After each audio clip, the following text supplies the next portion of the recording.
My name is Lisa Giddings, and I want to talk to you today about improving the quality of the end-of-life experience. It is important to understand the process of dying in order to better prepare patients and their families for the inevitable, but often unexpected. At the end of this presentation, I hope to have offered the learner enough information to meet these three expected outcomes. The learner will identify and state management techniques for minimizing pain and maximizing comfort. The learner will understand the need for autonomy and advocacy for the end-of-life patient. The learner will recognize the areas of need in advocating for the end-of-life patient.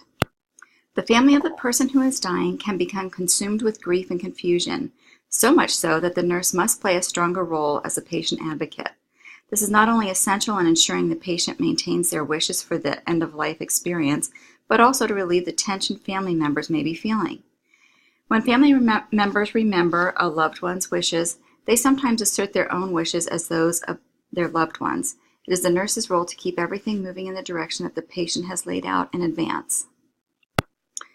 During the dying process, human organs begin shutting down and a natural process begins that prepares the body for death. When the patient stops feeling thirst and hunger, we must listen to what the patient's body is telling us in order to prevent causing pain and discomfort. As dehydration sets in and the ketone levels rise, so will endorphin production. This increases comfort for the patient. Forcing nutrition and fluids at this time can cause bloating and discomfort for these final moments of life. To alleviate dyspnea, the provider may order diuretics and/or antibiotics depending on the cause of the difficulty breathing. It's important to relay the message to the family and the patient that these measures are being taken to alleviate discomfort and not for curative purposes. We do not want to confuse the situation by making anyone think there will be a prolongation of discomfort. For overproduction of oral secretions, the provider may order some medications that cause drying of the secretions, so the patient doesn't have the feeling of choking.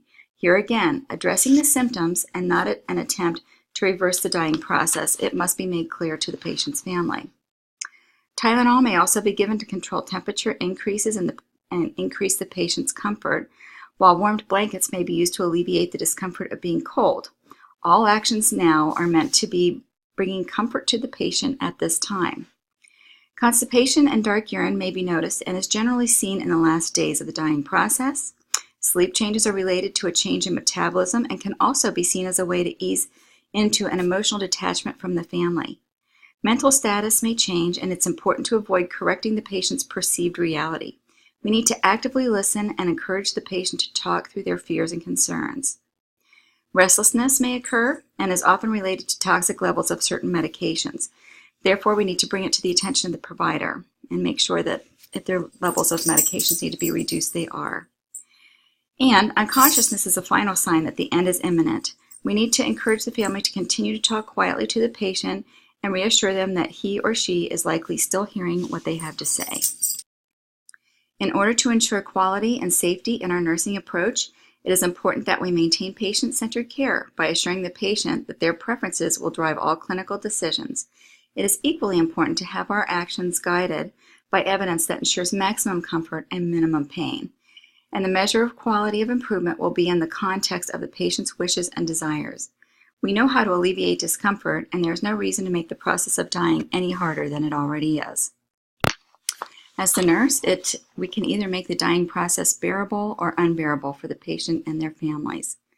50% of severely or terminally ill patients will not have a copy of their advance directives in the chart, and only 12% of those that do will not have had a healthcare professional help them in understanding what their decisions mean.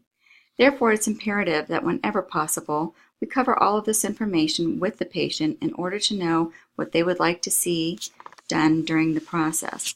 Whenever possible, a family member should be asked if they might be able to locate a copy of the advance directives to be placed in the chart. Thank you for watching this very quick presentation, and I hope that you were able to glean some new information from it. Thank you.